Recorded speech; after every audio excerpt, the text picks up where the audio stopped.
The Internet. What do you think of when you hear that word?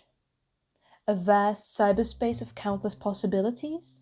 A cloud of endless information only a few clicks away? Streaming services with innumerable amount of content that you can stream for hours on end as background noise while you are avoiding responsibilities? Social media platforms that erase physical time and space just so you can explain to a stranger on the internet how their way of placing the toilet roll so that the paper comes from the backside is absolutely horrendous and that they are a horrible human being because of it. These aspects of the internet that might pop up in your head are the same things that are often associated with the promise of sustainability of the digital age. Imagine it. No more paper. Everything is online. No more dusty old libraries and traveling long distances to find information.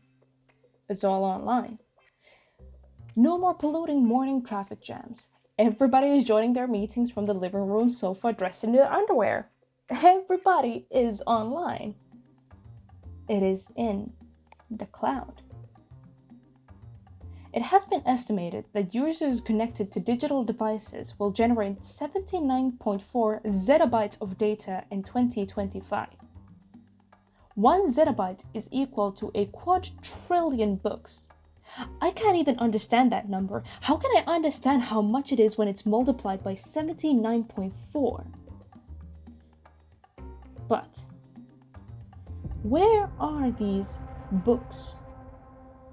Where exactly is this incomprehensible amount of data located? Where is the cloud? The internet and big amounts of digital data require facilities that store this information in the material world. Servers, data centers, actual physical locations that process your selfies and the hilarious photos of your cat dressed as a hot dog that you need to share to the world. In 2017, an estimate was made that data centers have the fastest growing carbon footprint in the whole ICT industry. The promise of the sustainability of the digital era isn't as clear-cut as it seems.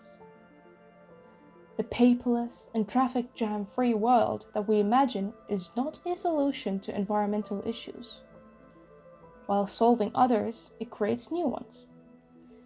The online world is not disconnected from the offline world. The cloud is very much connected to the material reality. The cloud is a stone.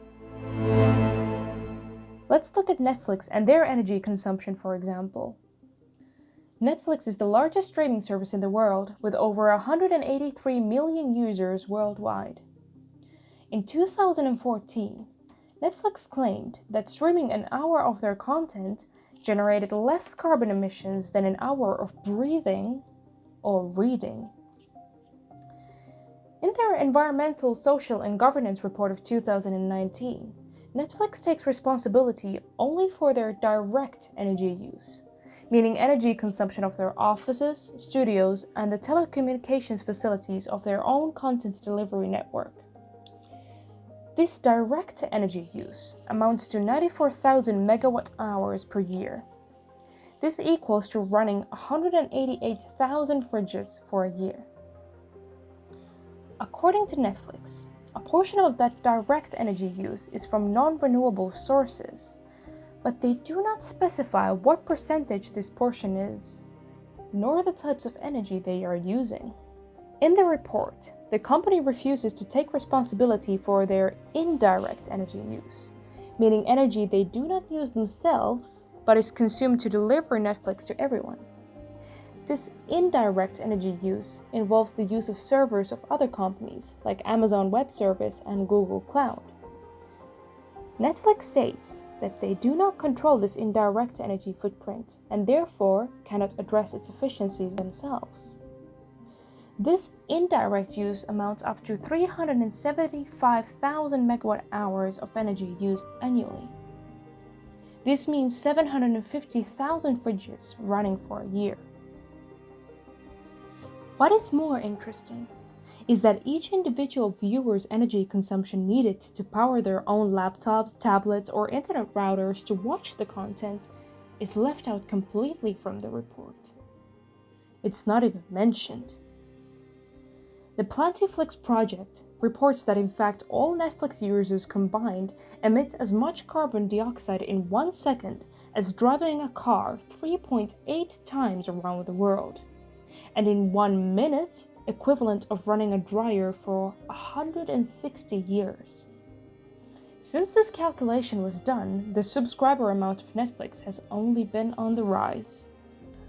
For Netflix to say that their streaming services cause less pollution than breathing, or the fact that they only take responsibility for their own direct energy use, can be considered as greenwashing.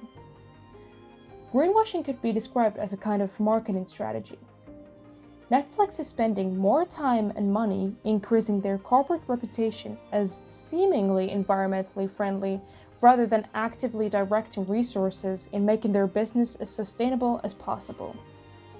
They say that they cannot control the carbon footprint of their indirect energy consumption. This is true, but they can control who they work with. In 2019, The Wired reported that Google Cloud was not the most energy efficient, but they did have annual reports about moving towards 100% renewable energy. Amazon, on the contrary, was reported to have abandoned their sustainable energy commitment and have consistently kept its carbon footprint away from public attention. Instead of greenwashing, Netflix could simply make environmentally conscious choices in who they collaborate with and be transparent about the energy consumption related to their business. Being transparent is key here, since millions of hours of content is being streamed on Netflix 24/7. The users of the service have to be able to know how much pollution are they actually contributing to.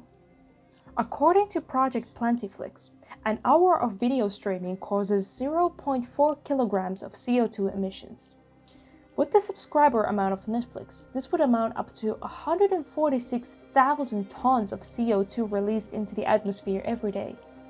And now with people spending more time online due to the COVID-19 pandemic and people sharing their subscription with other people, the number is likely to be much, much higher in reality.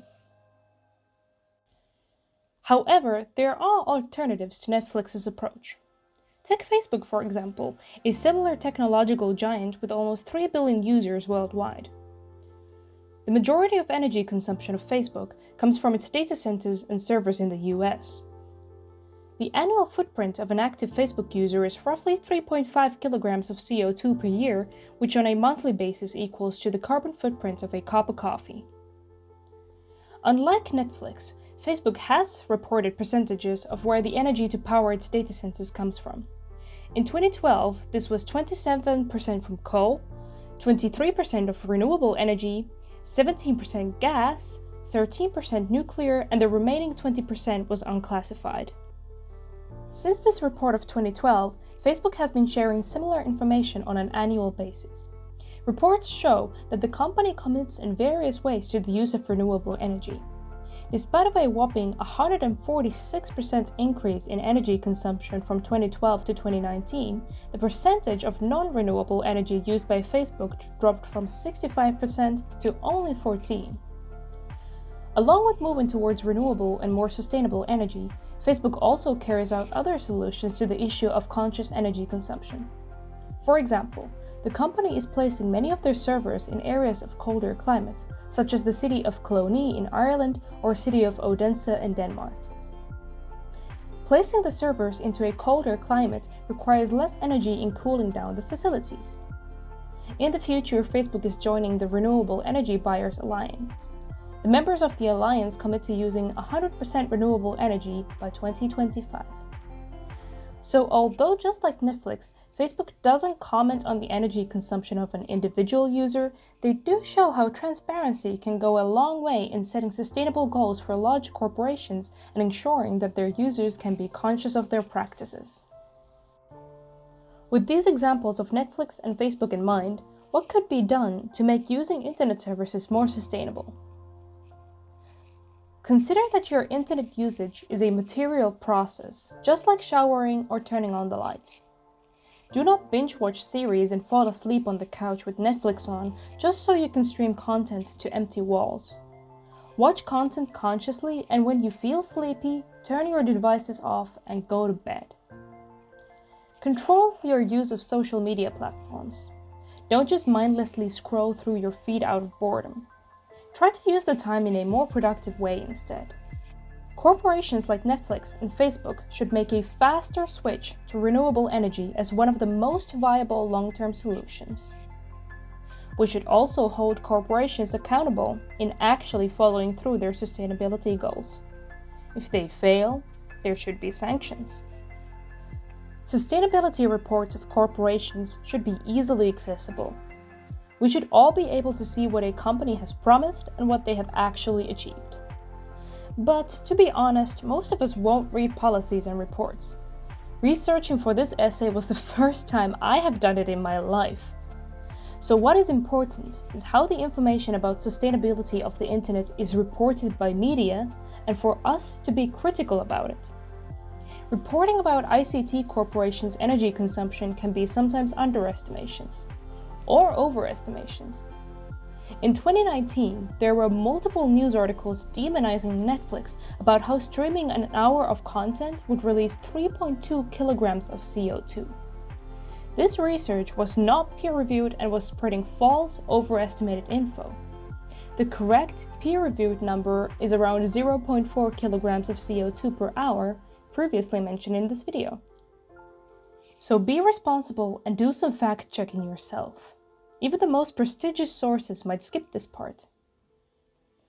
And worst case scenario, if we fail to take these actions into consideration and destroy the Earth anyway, we can just follow Jeff Bezos and Elon Musk and move to space, right?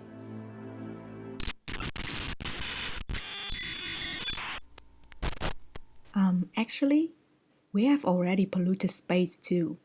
There are already 5,000 satellites around the Earth's low orbit, and Elon Musk's Starlink project will triple that number.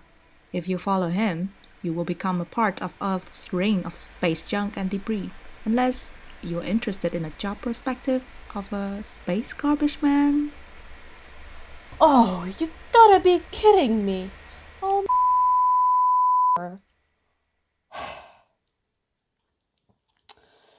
maybe it is better if I just log out and go offline for once.